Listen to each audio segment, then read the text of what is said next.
she said, I wanted to share this so you can share with others. I am still, and she put in capital letters, still symptom free.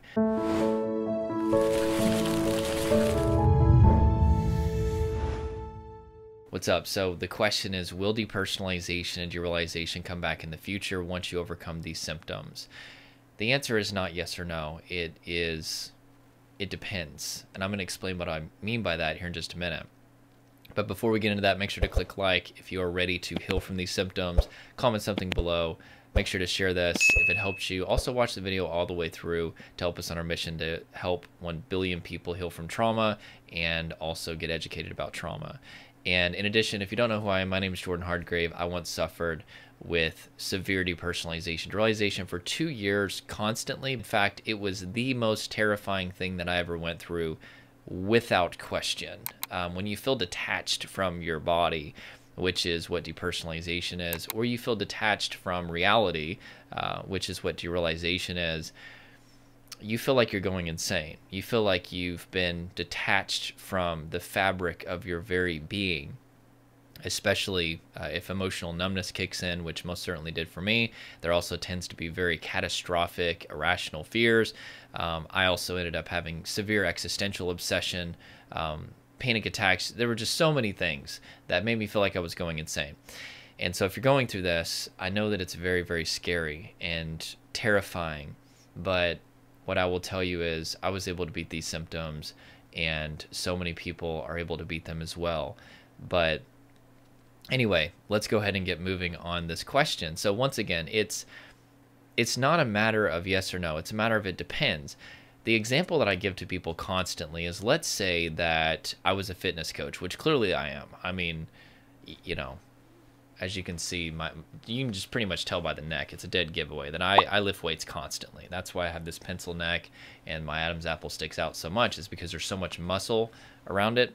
I know it's not funny. I really should stop trying. But my wife thinks I'm funny still, which I'm hoping that doesn't wear off. But anyway, obviously I don't work out. But let's say that I did work out a lot and I was a fitness instructor and you had 100 pounds of weight.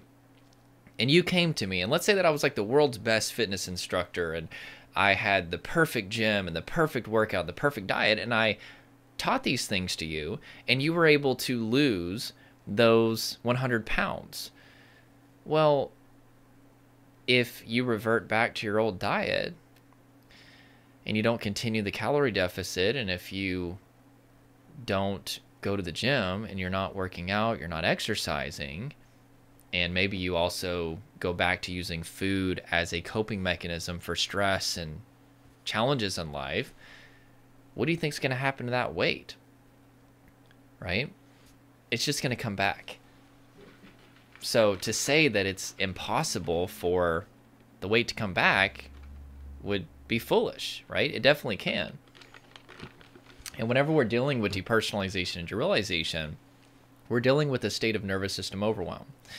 Now, I'm assuming that this nervous system overwhelm is natural, meaning that it's not due to the effects of some sort of medication, that it's not due to some sort of medical or neurological issue, because in that case, it's not that you couldn't heal necessarily, it's just that you would have to pursue a medical or neurological intervention. But the vast majority of people that are experiencing depersonalization, derealization, based on my experience, are not experiencing the symptoms due to something medical or neurological. You should definitely get tested, though. You need to go see a doctor and see also a neurologist if the doctor recommends that. Get the proper testing and scanning done. But let's say that this is natural. Well, it means that there's a lot of stress that's built up in your life. There's a lot of tension, energy, emotion, fatigue that is built up in your life. And let's say that you are willing to go through the work to learn how to self-regulate and set up the proper boundaries in your life and prioritize the things that you need to prioritize. Well, that's great. But what happens with a lot of people is they think that once the symptoms are gone, they don't need to keep doing the things that got them the results to begin with. And one argument is, well, I didn't have to do all those things before, so why should I have to do them now? And what I tell them is like, well, how did that work for you? Yeah, you didn't do these things before. You didn't listen to your body. You weren't interoceptive, which interoception is the experience of the embodied self. You weren't releasing tension, energy, and emotion. You weren't setting up boundaries to prevent fatigue. And you didn't have a healthy focus in life. You didn't have proper education. You didn't have co-regulation in your life. And look what happened. So you actually did need to be doing these things. And if you do those things long enough to get rid of the symptoms, in this case, depersonalization, realization, meaning that you've gotten out of a state of nervous system overwhelm, but you stop doing those things, what do you think is going to happen? You're going to go through painful experiences in life, and your nervous system is slowly but surely going to start getting wired for stress. And you're going to create all kinds of sensory and somatic triggers, and it may take years, but you will end up at a state of nervous system overwhelm again, and DPDR will show up again.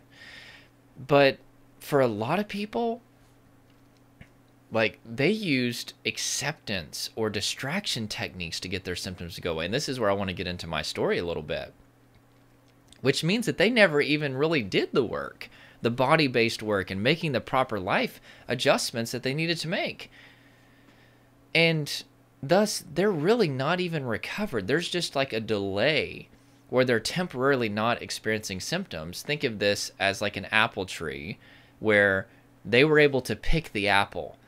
But if you pick the apple, while there is a delay between when the apple is picked and whenever another one grows back, you still haven't dealt with the problem, which is that there's roots in the ground, which means that an apple is just going to grow back again. And a lot of people confuse that delay in symptoms as an indication that they've truly done the work to prevent the symptoms in the long term. In order to truly get rid of depersonalization, realization, and keep it away, metaphorically speaking, you have to dig up the roots of the apple tree, which is metaphorical for various things in your body and in your life that are producing a state of nervous system overwhelm. And you can't go planting apple seeds again, which is just going to make the trees grow. You can't do all the work to uproot all the roots of the apple tree and then basically think that I'm cured. I'll never be able to deal, or I'll never have to deal with these apples ever again. No. The seeds represent painful experiences in life and our tendency to not have boundaries in life, the tendency to live in our head and not listen to our body. And the apple trees will get planted again if you're not careful. So, but let's again say that somebody didn't have a strategy of just acceptance or distraction or some sort of mental gymnastics that temporarily delays the symptoms, and they actually did the work. Well, they are fully recovered, but in order to keep that full recovery, they have to keep doing the things that they did to see those results, which is listening to their body, being interoceptive, self-regulating, keeping yourself in a calm body, putting your focus on healthy things in life, not sitting and ruminating about negative things, prioritizing sleep, making sure that you have boundaries with people. And I mean, that's basically the core of it. But those things are not easy. Those things are actually very, very difficult. It's going to have a price tag on it. And honestly, what I've learned after working with thousands of people from around the world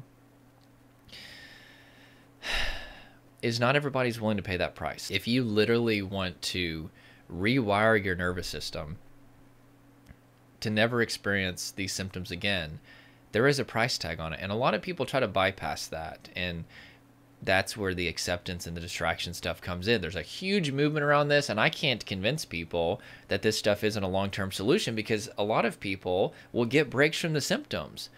And so they think, oh, well, I'm cured. No, I don't need to do that stuff. I had a lady who came to me just the other day.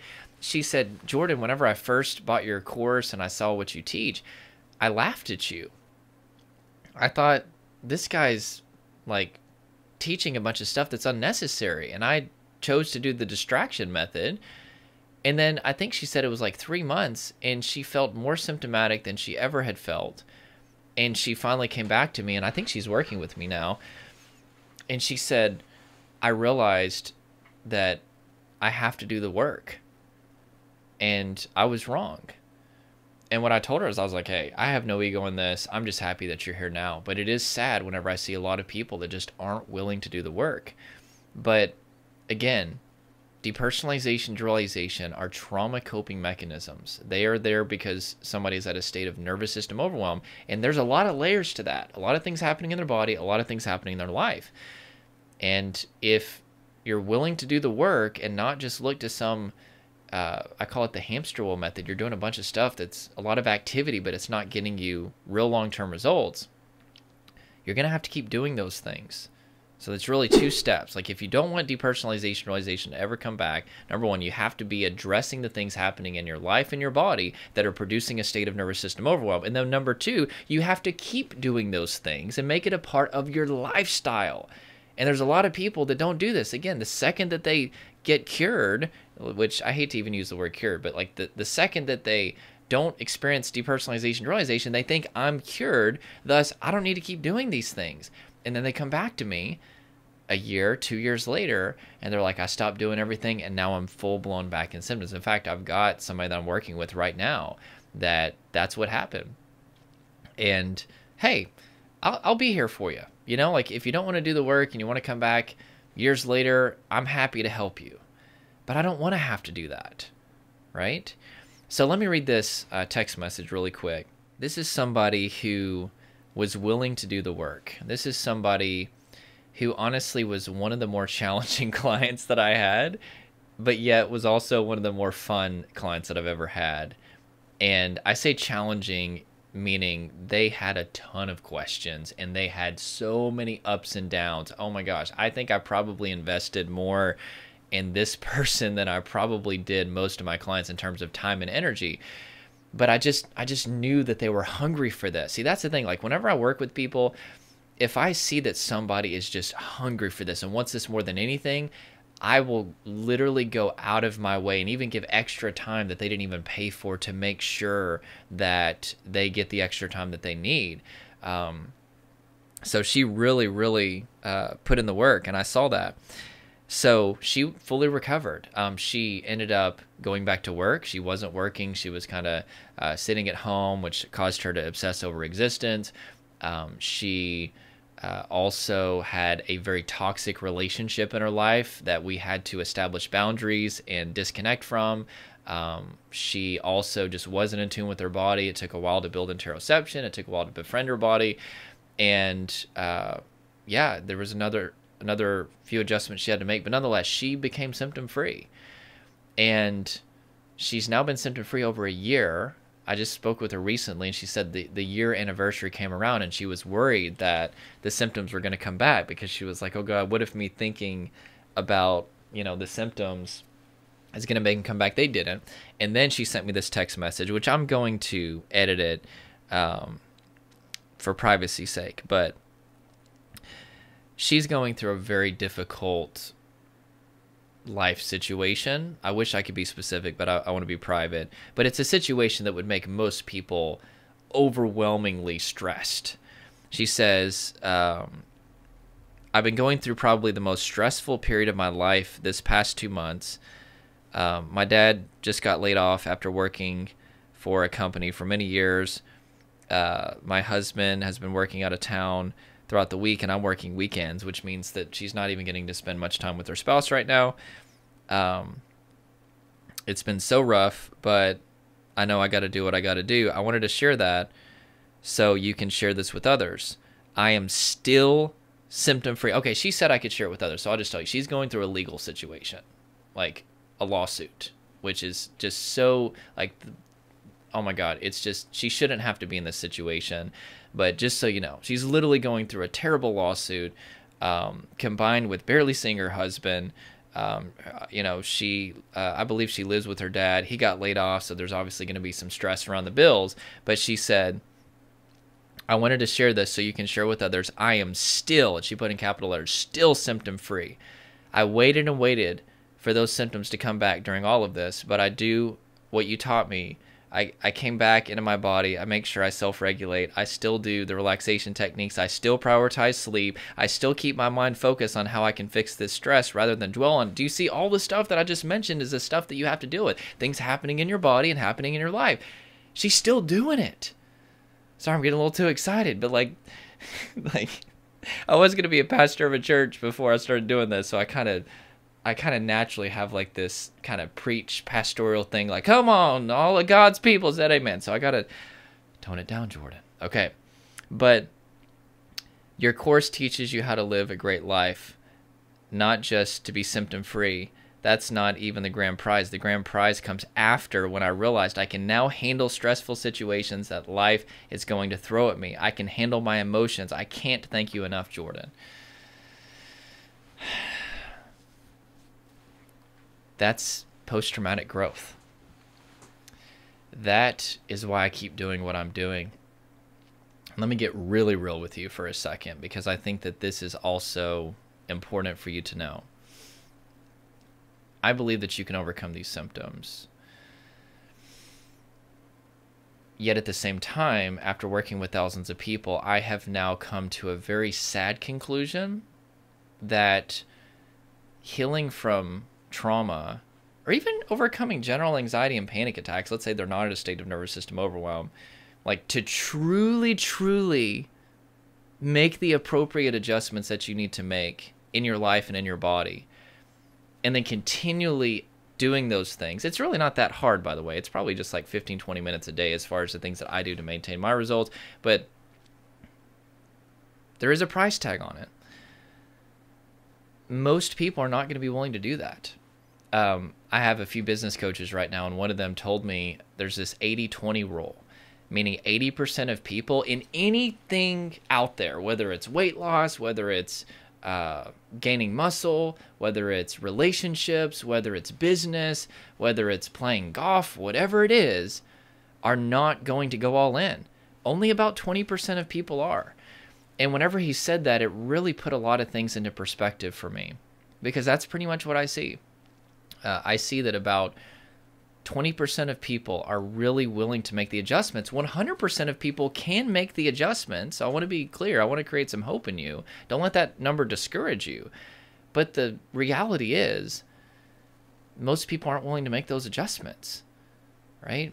And so I guess I just wanted to use my own story and also reading hers to tell you that it is possible if you're willing to do the work. And also, I should have mentioned this earlier in the video, but it is what it is.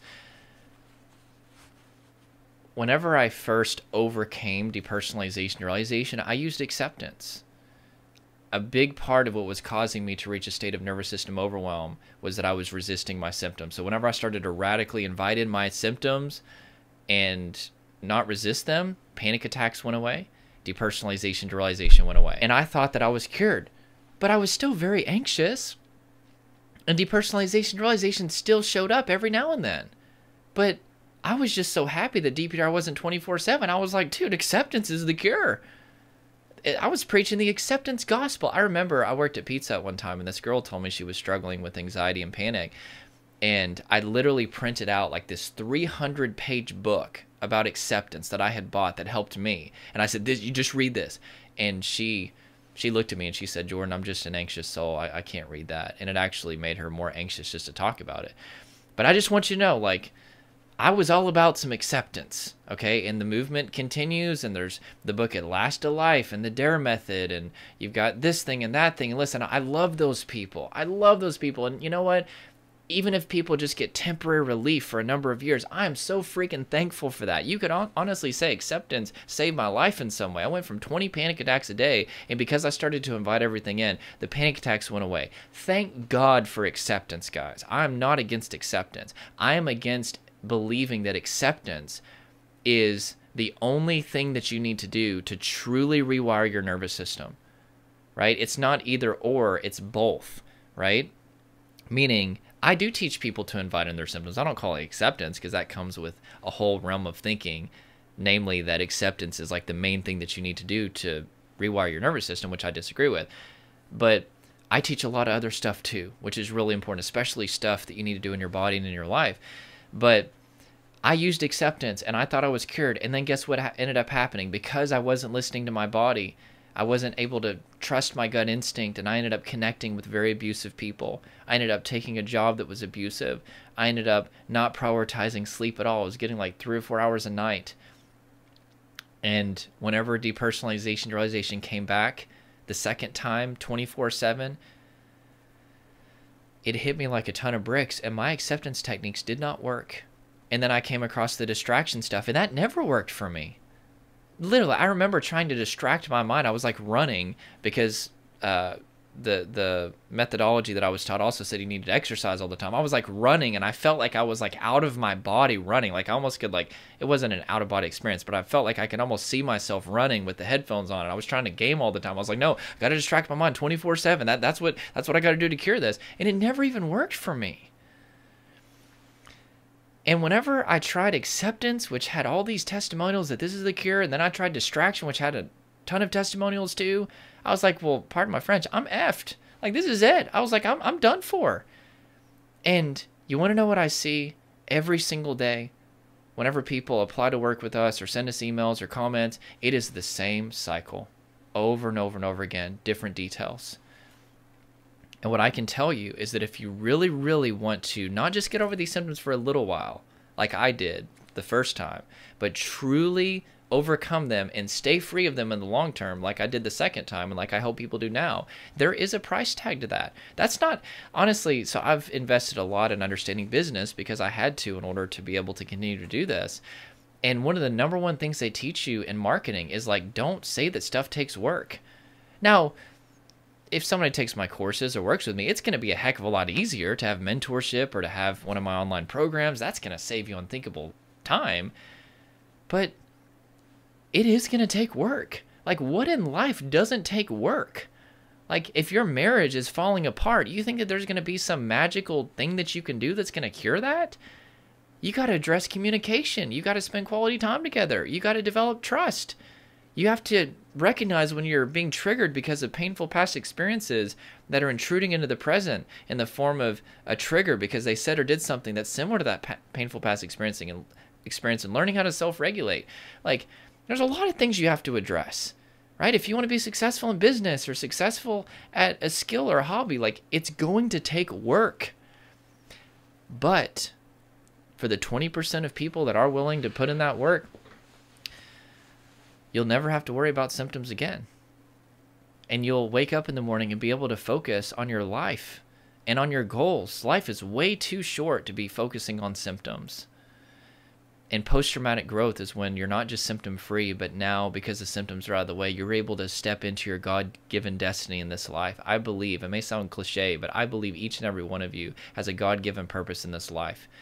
And what I will tell you is, if you're willing to do that work, you will thank your future self for it. I thank my future self, and just like this person, they're going through some really hard times now, but they're able to handle these situations now. Could you imagine her going through this and having to deal with DPDR and panic and existential rumination and anxiety? Like, life is hard enough, right? So my encouragement to you is do the work. And 5 shifts heal from trauma, anxiety, panic, DPDR. Masterclass gives you the basics. We've got courses. If you want my DPDR course, it gives you the basic framework for recovery. Go to dprecovery.com. If you want to apply for mentorship with us at the end of the 5 shifts, still from Trauma Masterclass, there's a link where you can apply. We're not able to work with very many people, but that may be something that you're interested in. But even if you don't work with us, you need co-regulation. Like, take my course. That's going to give you the body-based strategy and the stuff you need to do in your life. Work with a therapist that you trust. Work with a pastor. Work with somebody that's going to be able to make you feel calm. That's really essential for healing. You need a body-based strategy, which is really self-regulation, and you need co-regulation. Somebody else make you calm, right?